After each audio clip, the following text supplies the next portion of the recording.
If your new hire isn't producing in 30 days, it's not their fault, it's yours. Harsh? Yeah, but it's the truth. Most founders don't fail at hiring, they fail at onboarding. They throw people straight into chaos and then wonder why it didn't work out. This lesson fixes that forever. Let's be real, most founders don't actually fail at hiring, they fail at onboarding. Here's how it usually goes: you finally make the hire, you're excited, you dump 20 tasks on them, and then what? You expect them to figure it out. But what you've really done is throw them into chaos. No structure, no priorities, no playbook. What happens next? They waste days just trying to piece together how things work. They lose confidence fast because they feel like they're failing. You lose confidence in them because you think they're not delivering. And pretty soon, you're back in the hiring treadmill. The problem isn't the hire, the problem is the lack of a system. Think about it like this: if you hired a new salesperson and just handed them a phone and said, go sell, would you be surprised if they flopped? Of course not. It's not that they're bad, it's that you gave them chaos instead of clarity. Onboarding fails when there's no structure, no early wins, and no cultural alignment. Chaos kills momentum, structure builds it, and momentum is what makes people stay. Here's how it usually plays out by role. You finally hire someone, you're excited, you throw a bunch of tasks at them, and then you expect magic. But what you've really done is thrown them into chaos. And the pain of chaos shows up differently depending on the role. Sales hire, you give them a list of leads, no scripts, no KPIs, and say, go sell. They burn hours winging it, lose confidence, and you lose deals. Admin operations hire, you say, keep things organized. But there's no SOPs, no login flow, no checklist. They spend more time asking questions than solving problems. Marketing hire, you expect them to get creative, but you don't give brand guidelines, past campaign data, or clear goals. They spin their wheels and you get frustrated. Leadership hire, you bring them in to fix things, but you don't show them the priorities, the team culture, or the scorecard. They feel lost, and you think you hired the wrong leader. See the pattern? It's not the people, it's the lack of a system. Chaos kills momentum, structure builds it, and momentum is what makes good hires stay. Now, let me show you the fix: the system that turns a stranger into a confident, productive team member in just 30 days. It's called the 4-week ramp up plan. Week 1, orientation and micro wins. This is all about clarity and confidence. Get their tools set up, give them micro tasks, and set the tone with an intro call. Week 2, role training plus KPI. They get role specific training, and this is crucial, their very first measurable KPI, nothing vague, an actual number to hit. Week 3, autonomy plus feedback loop. You step back a little, they take on bigger tasks, report asynchronously, and you install a praise plus correction feedback loop. Week 4, full responsibility. Now they own a core deliverable. No hand holding, just accountability. You track KPIs and do a culture check. This 30-day system works whether you're onboarding one person or 10. And here's the kicker: you don't need to babysit. You just need a structure that shows people how to win. Because the faster someone wins, the faster they stay. Let's break it down by role, and I'll show you how it looks for different hires. Week 1, orientation plus micro wins. Sales, set up CRM logins, practice 5 sample calls. Admin, show them the tools, have them organize a small project folder. Marketing, get access to brand assets, run a test graphic or post. Leadership, walk them through company goals and current team processes. Week 2, role training. Plus first KPI, sales, training on scripts, KPI, first 50 outbound dials. Admin, training on SOPs, KPI, inbox cleared daily, 100% data accuracy. Marketing, training on tools, KPI on 3 campaigns scheduled or 5 posts published. Leadership, first KPI, run a team huddle or deliver a process improvement plan. Week 3, autonomy. Plus, feedback loop. Sales, start running their own calls, get async feedback. Admin, handle recurring tasks independently, weekly report on progress. Marketing, run a full campaign with weekly feedback. Leadership, Lead a team meeting. Own a key project. Feedback loop on leadership style. Week 4, full responsibility. Sales, full ownership of a pipeline segment, KPI-driven reporting. Admin, ownership of operations reporting or scheduling. Marketing, ownership of campaign metrics. Leadership, ownership of team deliverables. KPIs tracked weekly, see how it shifts depending on the role, but the framework is always the same. Clarity in week 1, accountability in week 2, autonomy in week 3, and ownership in week 4. That's how you turn strangers into producers, no matter what role they're in. Week 1 is all about clarity and confidence. Tools. Set up email, Slack, CRM, whatever they'll need. Set it up before day 1. Don't waste their first week waiting on logins. Micro tasks. Give them small, easy wins. Updating a spreadsheet, sending a test email, cleaning up data. Simple but satisfying. Founder intro call. Take 15 to 30 minutes to set expectations, share the mission, and show them why their role matters. Remember, early wins create momentum. If your hire feels they're contributing from day 1, they'll lean in harder.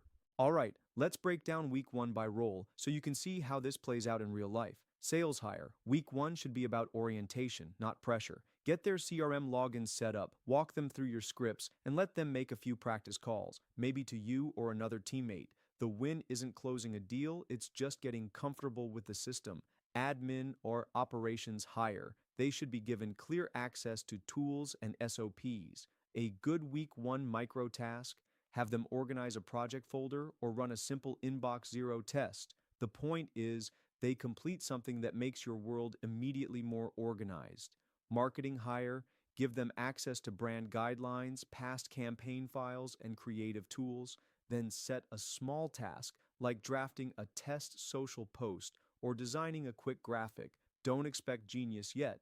The win is just learning your voice and style. Leadership hire. Week 1 for a leader is about observation and alignment. Have them review your company goals, meet the team, and shadow a few workflows. A great micro win here is delivering their first one-page summary of what they observed, so they prove they're paying attention. No matter the role, week 1 is all about confidence and clarity. You're setting the foundation so they feel ready to contribute. Week 2 is training plus accountability. This is where you hand them role-specific training, sales scripts, support workflows, content checklists, whatever their lane is, and you set their first measurable KPI. Examples: 50 outbound dials, 5 booked appointments, 3 client onboardings. That first KPI is everything. It's the line in the sand where they realize, okay, this is what success looks like here. Without it, they're just guessing.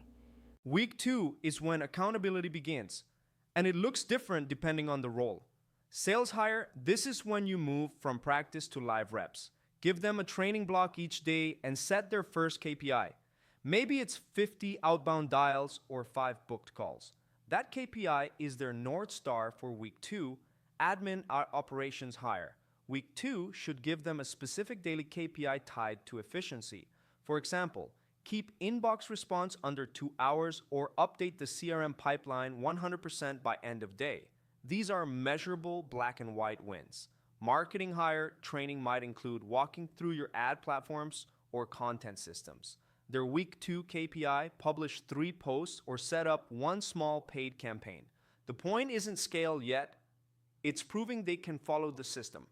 Leadership hire, this is when they start to step into authority. Their week 2 KPI could be running their first team huddle or delivering a 30-day process improvement plan, something concrete where you can see them take initiative. By week 2, the theme is training plus accountability. The KPI makes the role real. By week 3, it's time to give them more autonomy. Let them run with bigger tasks. Shift from hand-holding to check-ins and async reports. But here's the key. You don't just let them drift. You build a feedback loop, praise wins immediately, course-correct mistakes fast. The goal isn't perfection. The goal is momentum. Feedback is the fuel that compounds progress. By week 3, your new hire should be taking on more autonomy, but you're still close enough to give feedback. Here's how it looks by role. Sales hire. Let them run full discovery or closing calls without you on the line. Review a couple of call recordings each week and give specific actionable feedback. Admin operations hire, hand over recurring tasks like daily reporting or scheduling. They should own these now, with you only stepping in if numbers slip. Marketing hire. Let them run an actual campaign or content calendar with less oversight. At the end of the week, review metrics together. Feedback is key. They need to know what good looks like in your eyes. Leadership hire. By now, they should be leading a meeting or managing a small project end to end. Your job is to watch how they handle the team dynamic and then give honest feedback. Week 3 is the stretch zone. They're learning independence, but you're still coaching. Think of yourself as the safety net, not the babysitter. Week 4 is where they become an owner. Assign them full responsibility for one core deliverable. That might be managing inbound leads, owning onboarding, or running reporting. You're not micromanaging, but you are tracking KPIs daily and weekly. And this week is also the culture checkpoint. Are they aligned, motivated? Do they buy into the mission?